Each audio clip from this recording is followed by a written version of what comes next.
Welcome back, class. This is the third installment for chapter 15, and we're just going to tie up some loose ends on this chapter. We've already talked about uh, the main learning objectives in this chapter, which are all the different ways that firms can raise capital at different stages in their life cycle.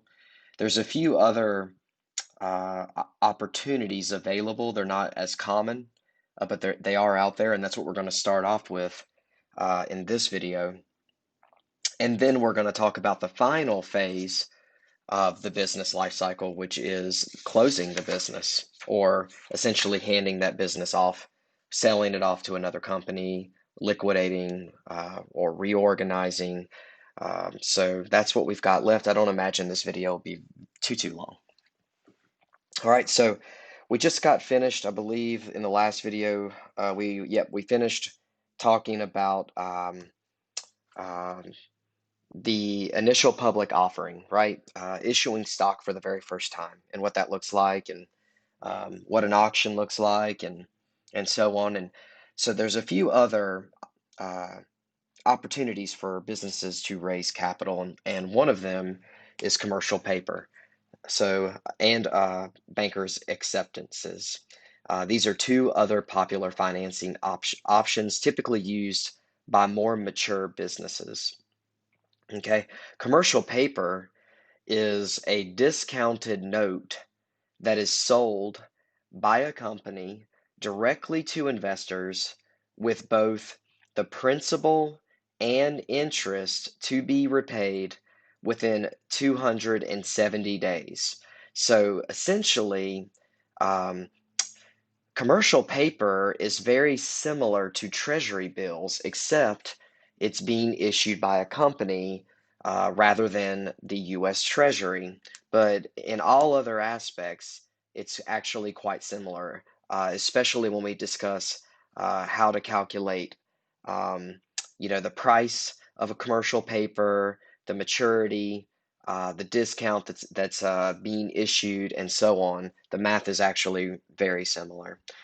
These issues typically have a face value of $100,000, and that basically puts them out of reach for most small-time investors like you and me.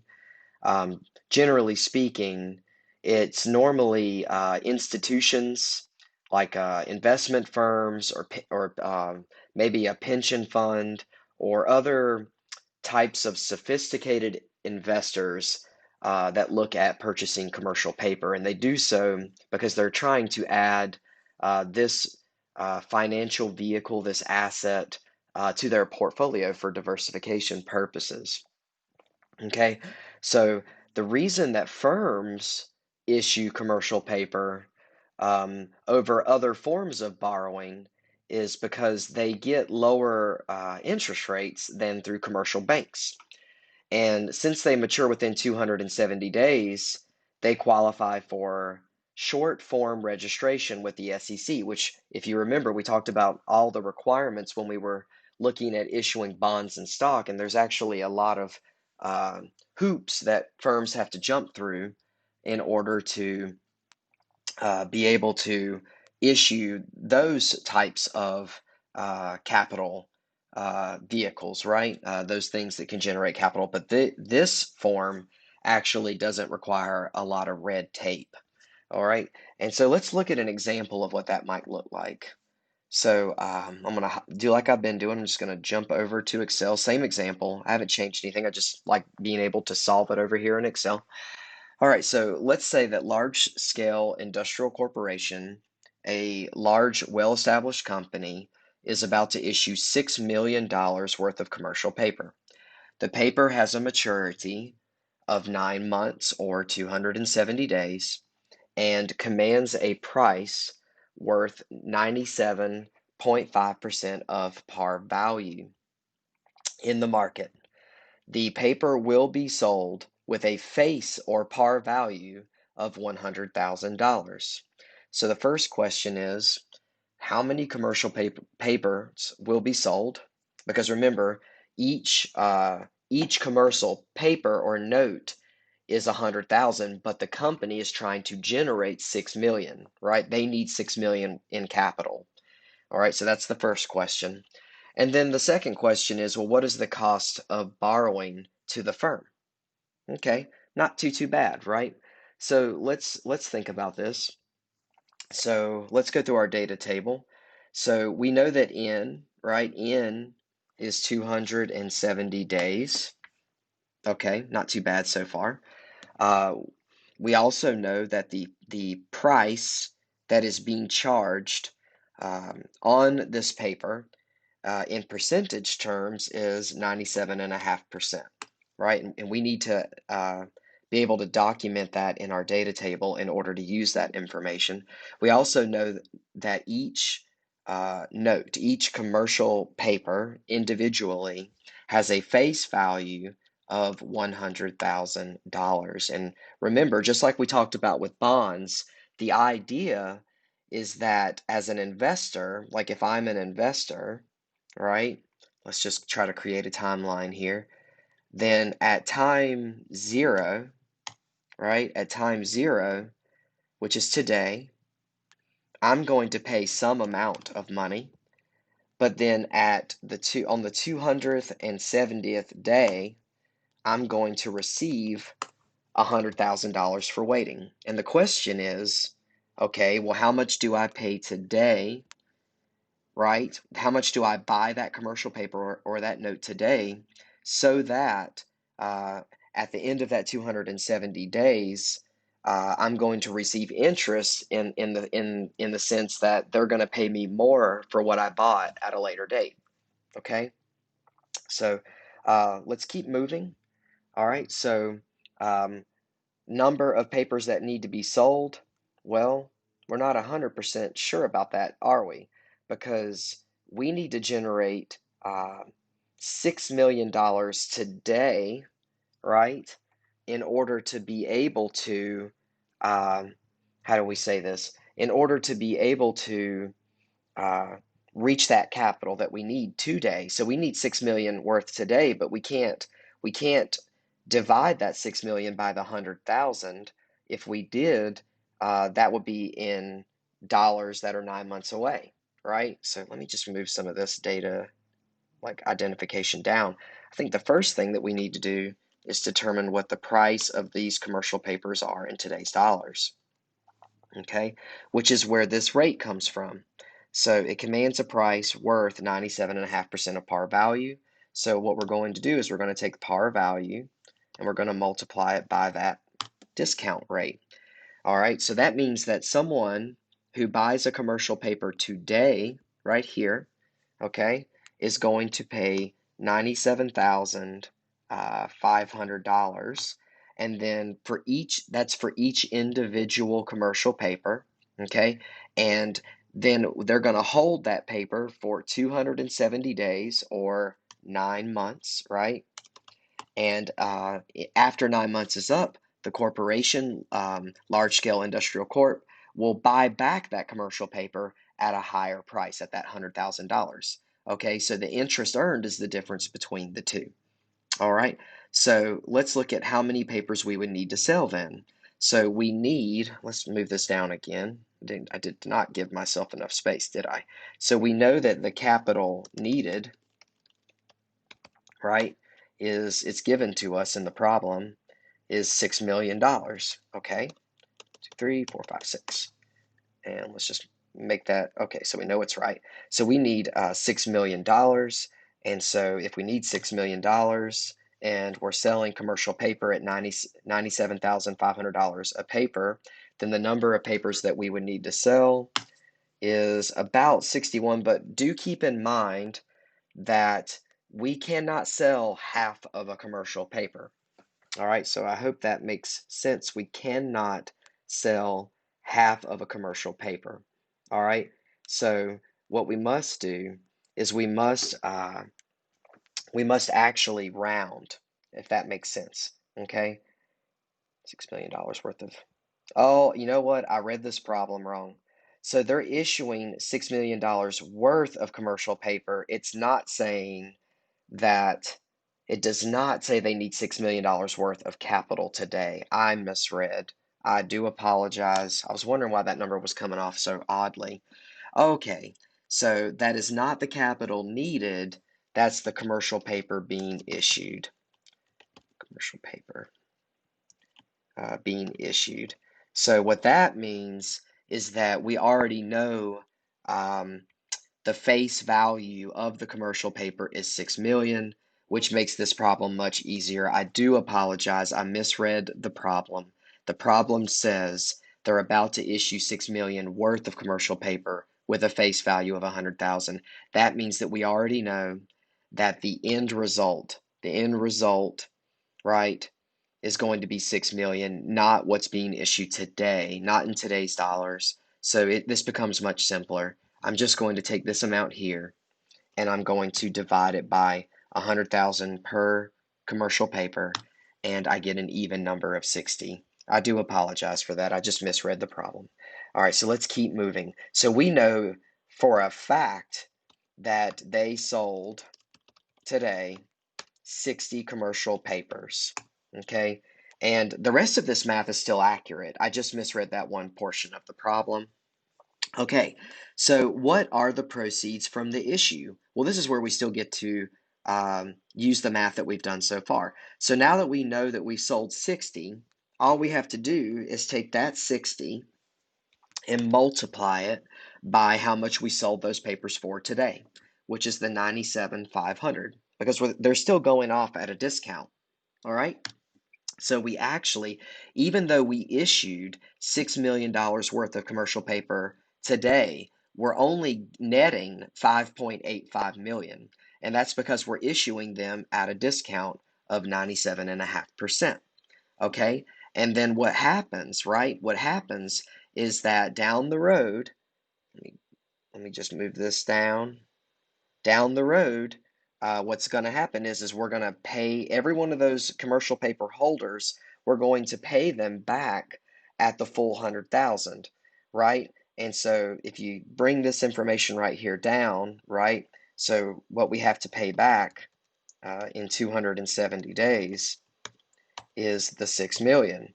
Okay, I'm just moving this information down. So we sold that 60 commercial papers today at 5.85, but then we have to buy them back. We have to buy them back at 6 million. And so the difference between those two, is the interest that is being paid, the total interest between those two line items. Total interest paid by the company is going to be the 6 million minus the 5.85. So we're going to pay the people who decided to buy these commercial papers from us, we're going to pay them $150,000 in interest as total. Now, if you're curious how much interest does each individual paper earn, then interest paid per note, okay, would just be the 150,000 divided by 60. And so each individual owner, right, if each person that owns one individual note is going to earn $2,500 in interest. Okay, so that's how we break this problem down. There's not difficult math in this problem, but the problem does say, what is the cost of borrowing to the firm? Okay, so we have to do a little bit more math to get there. All right, so first off, we know from chapter 5 that we can determine the holding period return because the holding period return negates time, right? It just looks at how much money you spent versus how much you earned, right? And so we can take the new value, right? Remember the new value, which is the $100,000. Like if I bought a note and I held it, just one note, then I bought it for 97.5, but it grew to $100,000. So remember, it's the new value minus the old value divided by the old value. Hopefully you remember this. This should come as second nature to you by now. And so my holding period return is going to be about 2.56%. If this is rounding, of course, so I can push that out, and that's the full figure there. Okay, but remember, that's just the holding period return. that does not account for time. So if we want to incorporate time, then we have to go a few steps further. So then to get from the holding period return to the APR, we have to incorporate time. And so remember, the holding period was 270 days. And so we must figure out what M is, right? Remember this from chapter 5? So how many 270-day periods are there in a year? Well, that's easy. We can take the number of days in a year, which is 365, and we can divide that by 270, right? And we can find that there are 1.35 periods. Remember, periods in the sense that there are like if I'm looking at a year and I measure out 270 days, then how many more times can I do that in a given year? Well, I can only do it 0.35 more times. So hopefully that makes sense. So there's 1.35 periods in a year if I'm talking about that holding period, which is 270 days as a time interval, okay? And so now that I have that, I can convert to an APR, right? I can take my holding period return and I can multiply it by 1.35 and I get 3.47. 3.47 is my APR. All right, so that is the annual percentage rate that I earn if I buy one of these commercial papers and hold it for a year. Okay, now what is my effective annual rate? Okay, well, remember the effective annual rate incorporates compounding, so it takes the APR a step further, and that's totally fine. We know the formula for that, don't we? So we're going to say 1 plus the periodic rate, right? The periodic rate, which is the holding period return, right? And we are going to close parentheses, and let's see, I'm going to need another parentheses right there, and then we're going to raise it, right? We're going to raise it to this amount right here, which is our M, and then we're going to close parentheses minus 1, and hopefully I did all that correctly. Let's see. Yep. And so we get 3.48%. That is our effective annual rate, and it incorporates compounding. And that answers all the questions in this problem. So as you can see, commercial paper, not too difficult. I think the only thing that tripped me up is I misread the problem. I read a little too fast. I thought that they needed to raise $6 million worth of capital today, which would change the problem a little bit because it means they would want to generate $6 million here instead of selling $6 million worth of commercial paper at face value, which is the $6 million here in future terms. That's how I misread the problem, and I do apologize for that. Hopefully you learned from my mistakes and you will not make them when you go to solve a problem like this. Okay, so let's get back to our PowerPoint. Yep, and there's our answers. And here we go. So a banker, let's move on to a banker's acceptance. So a banker's acceptance is a short-term credit arrangement created by a firm and guaranteed by a bank. And it is ordinarily used to finance inventories or other assets that will be self-liquidated over a relatively short period of time. So its purpose is to promote trade. That's essentially what it's there for. Pardon me. So normally a banker's acceptance involves an importing firm having an invoice guaranteed or accepted by a bank and then sent over to an exporter as assurance of a payment in the next couple of months. And when we say a couple of months, we mean normally like 60 to 90 days. So then the exporter turns in the banker's acceptance to his bank. So they turn in that banker's acceptance in exchange for a reduced payment, and in return, the bank in the exporting country takes title to the exported goods until the payment is actually received. So basically, what's going on is it's like we're creating credit on account for imported or exported goods. And it's kind of like, if you think back to your accounting classes, it's kind of like having um, an accounts receivable or an accounts payable account. Okay, and basically it's like a voucher. All right, and so in the scenario on this slide, the importing firm is basically able to finance its purchases and releases funds as inventory is liquidated. So it's pretty handy, pretty nifty for those companies that deal in imports and exports. Okay, because it frees up capital, like daily obligations, right? Your working capital, if it frees that capital up so that they don't have to use it for transactions like these. All right.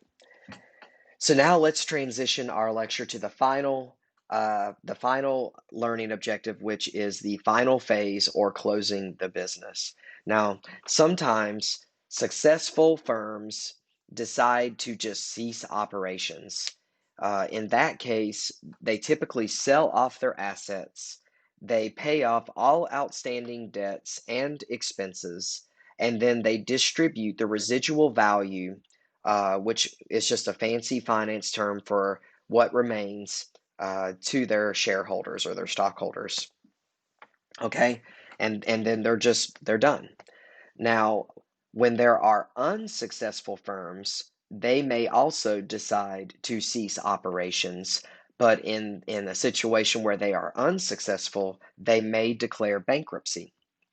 And in a bankruptcy, they will liquidate their assets, or they may attempt to reorganize their firm and reestablish themselves and try to reemerge as a stronger firm and sometimes under a different name.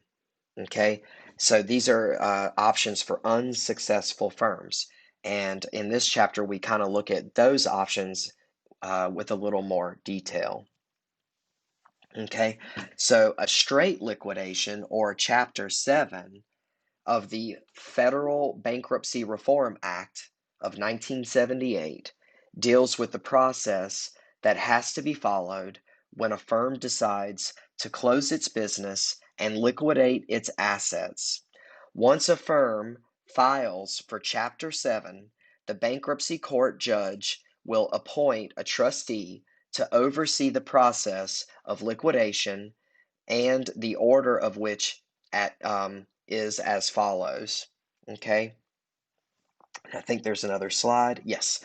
All right, so step one, the proceeds from the sale of the collateralized assets or transfer of actual assets to be secured to creditors to settle any and all claims. Step two, the trustee's expenses in administering the sale of assets and payment of claims. Okay. Step three, they must make payment to claimants whose claims result from activities after the Chapter 7 filing. Then step four, company wage earners for unpaid wages. There are limits for this class, but that's the next step. Step five, then are claims for unpaid portions of benefit plans for employees. Step six, the unsecured claims from customer deposits.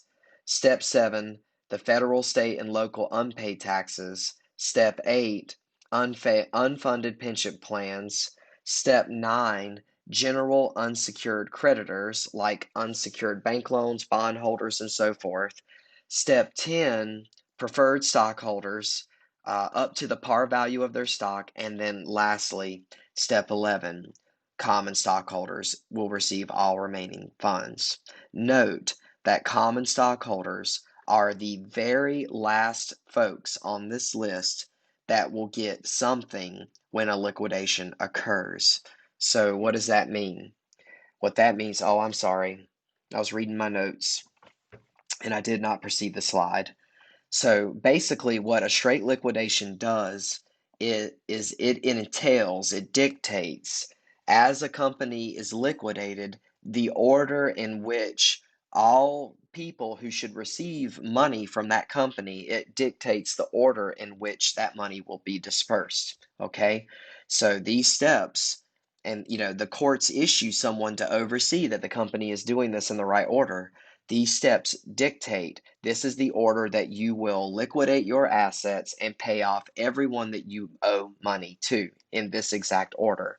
And so, what your book is stressing is it stresses that common stockholders, which would be private investors like you and me, are the last people, the very last people that will see a penny if a company were to file Chapter 7 bankruptcy. And in many cases, they may not see any money at all because, by the time we get all the way down here and we've liquidated all assets and dismantled the business, there might not be any money left to issue to stockholders. And that's why being a stockholder, as we mentioned in an earlier chapter, that's why being a stockholder is much, much more risky than being a bondholder, because as you can see, bondholders are satisfied in a situation like this before preferred or common stockholders. Then there is Chapter 11. Now, Chapter 11 is a reorganization, okay? And typically, what we see is that firms file for this type of bankruptcy if their managers feel that there is a chance that they could restructure the firm and be worth more alive than dead. And of course, we're using the words alive and dead loosely. So, in a typical reorganization, or a Chapter 11, the process goes as follows. Okay, first, there is a petition for Chapter 11 filed either by the company or by the creditor that the company owes money to, and a bankruptcy court judge accepts or denies this petition. Okay, then, if accepted, a date is set by the judge for all claimants to show proof of their claims and for the firm to establish who exactly the claimants are. And when we say claimants, we mean people that the company owes money to. Then a reorganization plan is presented to the court and must be approved by a majority of the members of the claimant class. If the claimants cannot agree on the reorganization plan, the judge may issue a ruling on all or parts of a plan and thus decree the organizational plan. Okay? If a minority of classes, if a minority of classes does not agree to the plan, the judge may listen to their objections and alter the reorganization plan. Oftentimes, the current managers continue to run the business while it operates under the reorganization plan, but the court may also appoint a trustee to oversee the operations and protect the rights of claimants during this time. The reorganization plan may allow the issuance of new securities and thus add another set of claimants to the firm. Old debt may be restructured in terms of both maturity and rates. That's essentially the same thing as saying that if it is deemed that old debts can be refinanced to help the company reorganize and get into a better position, then that is a possibility. Okay. Then the plan itself holds off claimants while the company tries to get reorganized and come out of bankruptcy as a new operating firm. So basically, what this does is, if there's people breathing down the firm's neck saying you owe us money, the reorganization plan basically holds them at bay so that we can get to a more profitable position. If a firm fails to make the reorganization plan work, it will probably fall into Chapter 7 bankruptcy, which is what we just talked about. All right, and that is it. That is the end of this chapter. Of course, we do the additional problems during live lecture, and I will also try to do a few extra practice problems for you guys this week and post them as a video as well. Otherwise, I hope you're all doing well, and I'll catch you at the next lecture. Thank you. Bye.